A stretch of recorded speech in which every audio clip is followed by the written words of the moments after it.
County in northeast Illinois, northern Lake County in northwest Indiana until 1:30 p.m.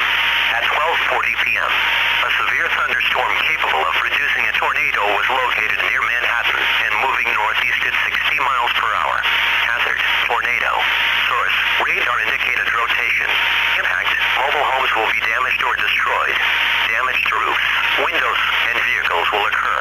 Flying debris will be deadly to people and animals. Tree damage is likely. This dangerous storm will be near Frankfurt and Moni around 12:50 p.m. Olympia Fields and Richmond Park around 12:55 p.m. Glenwood and Flossmoor around 1 o'clock p.m. Calumet City and Lansing around 1:05 p.m. Hammond and East Chicago around 1:10 p.m. Take cover now. Move to an interior room on the lowest floor of a sturdy building. Avoid windows. If in a mobile home, a vehicle, or outdoors, move to the closest substantial shelter and protect yourself from flying debris.